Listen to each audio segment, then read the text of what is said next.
I'm Vivian, and my number is S0341001, and I'm a sophomore. I got 99 problems. Palsy is just one. Maysoon, Zayid. Hello, Ted woman, what's up? Cheering. Not good enough. Hello, Ted woman, what is up? Loud cheering. My name is Maysoon Zayid, and I'm not drunk, but the doctor who delivered me was. He cut my mom 6 different times in 6 different directions, suffocating poor little me in the process. As a result, I have cerebral palsy, which means I shake all the times. Look, it's exhausting. I'm like Shakira. Shakira meets Muhammad Ali. Laughter. CP is not genetic. It's not a birth defect. You can't catch it. No one put a curse on me, a curse on my mother's uterus, and I didn't get it because my parents are first cousin, which they are. Laughter. It only happens from accidents, like what happened to me on my birthday. Now, I must warn you, I'm not inspirational. Laughter. And I don't want anyone in this room to feel bad for me, because at some point in your life you have dreamt of being disabled. Come on a journey with me. It's Christmas Eve. You're at the mall. You're driving around in circles looking for parking. And what do you see? 16 empty handicap spaces. Laughter. And you're like, God, can I just be a little disabled? Laughter. Also, I've got to tell you, I've got 99 problems and palsy is just one. Laughter. If there was an Operation Olympic, I would win the gold medal. I'm Palestinian Muslim. I'm female, I'm disabled, and I live in New Jersey. Laughter. Applause. If you don't feel better about yourself, maybe you should. Laughter. Cliffside Park, New Jersey is my hometown. I have always loved the fact that my hood and my affliction share the same initials. I also love the fact that if I wanted to walk from my house to New York City, I could. A lot of people with CP don't walk, but my parents didn't believe it in can't. My father's mantra was, you can do it. Yes, you can. Laughter. So if my 3 older sisters were mopping, I was mopping. If my 3 older sisters went to public school, my parents would sue the school system and guarantee that I went too. And if we didn't all get A's, I would get my mom's slipper. Laughter. My father taught me how to walk when I was 5 years old by placing my heels on his feet and just walking. Another tactic that he used is he would dangle a dollar bill in front of me and have me chase it. Laughter. My inner stripper was very long. Laughter. Yeah, no, but the first day of kindergarten, I was walking like a champ who had been punched one too many times. Laughter. Growing up, there were only 6 Arabs in my town, and they were all my family. Laughter. Now there are 20 Arabs in town, and they're still all my family. Laughter. I don't think anyone even noticed we weren't Italian. Laughter. Applause. This was before 9/11 and before politicians thought it was appropriate to use "I hate Muslim" as a campaign slogan. The people that I grew up with had no problem with my faith. They did, however, seem very concerned that I would starve to death during Ramadan. I would explain to them that I have enough fat to live off for 3 whole months. So fasting from sunrise to sunset is a piece of cake. Laughter. I have tap dance on Broadway. Yeah, on Broadway, it's crazy. Applause. My parents couldn't afford physical therapy, so they sent me to dancing school. I learned how to dance in heels, which means I can walk in heels. And I'm from Jersey, and we are really concerned with being chic. So if my friends wore heels, so do I. And when my friends went and spent their summer vacation on the Jersey Shore, I did not. I spent my summer in a war zone because my parents were afraid that if we didn't go back to Palestine every single summer, we'll grow up to be Madonna. Laughter. Summer vacation often consisted of my father trying to heal me, so I drank deer's milk. I had hot cups on my back.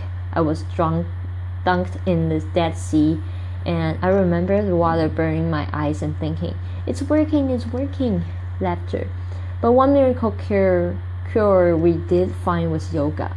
I have to tell you, it's very boring. But before I did yoga, I was a stand-up comedian who can stand up. And now I can stand on my head. My parents reinforced this notion that I could do anything, that no dream was impossible, and my dream was to be on the dayline soap opera, General Hospital. Laughter. I went to college during affirmative action and got a sweet scholarship to ASU, Arizona State University, because I fit every single quota. Laughter. I was like the Pat Lemmer of the theater department. Everybody loved me. I did all the less than intelligent kids' homework. I got A's in all of my classes, A's in all of their classes. Laughter. Every time I did a scene from the Glass Menagerie, my professor would weep. But I never got cast. Finally, my senior year, ASU decided to do a show called They Dance Real Slow in Jackson. It's a play about a girl with CP. I was a girl with CP, so I started shouting from the rooftops, I'm finally going to get a part. I have cerebral palsy. Free at last, thank God Almighty, I'm free at last. I didn't get the part. Laughter. Jerry Brown got the part. I went racing to the head of the theater department, crying hysterically like somebody shot my cat, to ask her why, and she said it was because they didn't think I could do the stunts. I said, excuse me, if I can't do the stunts, neither can the character. Laughter, applause. This was a part that I was literally born to play. They gave it to a non-palsy actress. Colleague was imitating life. Hollywood has a sordid history of casting able-bodied character to play disabled on screen. Upborn graduating, I've moved back home, and my first acting gig was as an extra on a daytime soap opera. My dream was coming true, and I knew that I would be promoted from diner to wacky best friend in no time. Laughter. But instead, I remained a glorified piece of furniture that you could only recognize from the back of my head. And it became clear to me that casting directors didn't hire fluffy, ethnic, disabled character. They only hire perfect people, but there were exceptions to the rules. I grew up watching Whoopi Goldberg, Roseanne Barr Ellen, and all of these women had one thing in common. They were comedians, so I became a comic. Laughter, applause. My first gig was driving famous comic from New York City to show in New Jersey, and I'll never forget the face of the first comic I've ever drove when he realized that he was speeding down the New Jersey Turnpike with a chick with CD driving him. Laughter. I've performed in clubs all over America, and I've also performed in Arabic in the Middle East, uncensored and uncovered. Laughter. Some people said I'm the first stand-up comic in the Arab world. I never liked to claim first, but I do know that they never heard that nasty little rumor that women aren't funny and they find us hysterical. Laughter. In 2003, my brother from another mother and father, Dean Abdullah, and I started a New York Arab American Comedy Festival. Now in its 10th year, our goal was to change the negative image of Arab Americans in the media, while also reminding casting directors that South Asians and Arab are not synonymous. Laughter. My Mainstreaming errors was much easier than conquering the challenge against the stigma against disability. My big break came in 2010. I was invited to a guest on the cable news show Countdown with Keith Urban. I walked in looking like I was going to the prom, and they shuffled me into a studio and seat me on a spinning rolling chair. Laughter. So I look at the stage manager and I'm like, "Excuse me, can I have another chair?" And she looked at me and she went 5, 4, 3, 2, and we were live, right? So I had to grip onto the anchor stack so that I wouldn't roll off the screen during a segment. And when the interview was over, I was livid. I had finally gotten my chance and I blew it. And I knew I would never get invited back. But not only did Mr. Elberman invite me back, he made a full-time contributor and he taped down my chair. Laughter, applause. One fun fact I learned while on the air with Keith Urban was that humans on the internet are scumbags. Laughter. People said children are cruel, but I was never made fun of as a child or an adult. Suddenly my disability on the World Wide Web is fair game. I would look at clips online and see comments like, "Yo, why she's tweaking? Yo, is she retarded?" And my favorite, "Poor gummy mouth terrorist.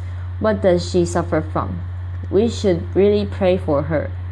On commenter even suggested that I add my disability to my credits. Screenwriter, comedian, policy.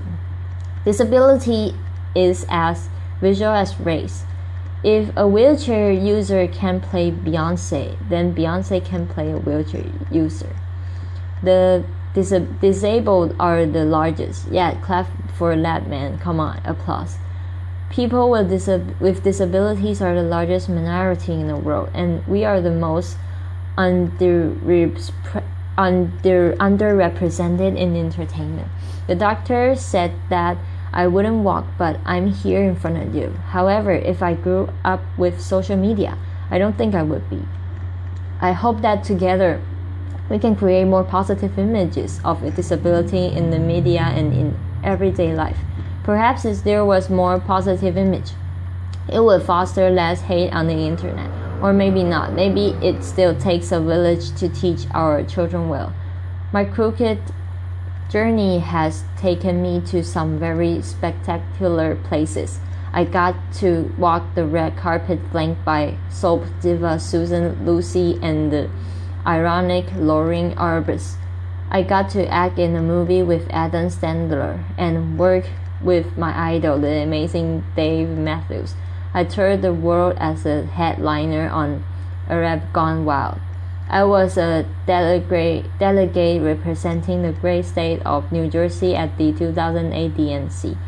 And I founded Mayson's Kid, a charity that hopes to give Palestinian refugee children a silver of the chance my parents gave me. But the one moment that stand out the most was when I got, before this moment, laughter, applause. But the one moment that stand out the most was when I got to perform for the man who floats like a butterfly and stings like a bee, has Parkinson's and shakes just like me. Muhammad Ali. Applause, applause, and it was the only time that my father ever saw me perform live, and I dedicate this talk to his memory. Arabic. Allah Yerhamak Yaba. English. My name is Maysoon Zayid, and if I can, you can. Cheering. Applause.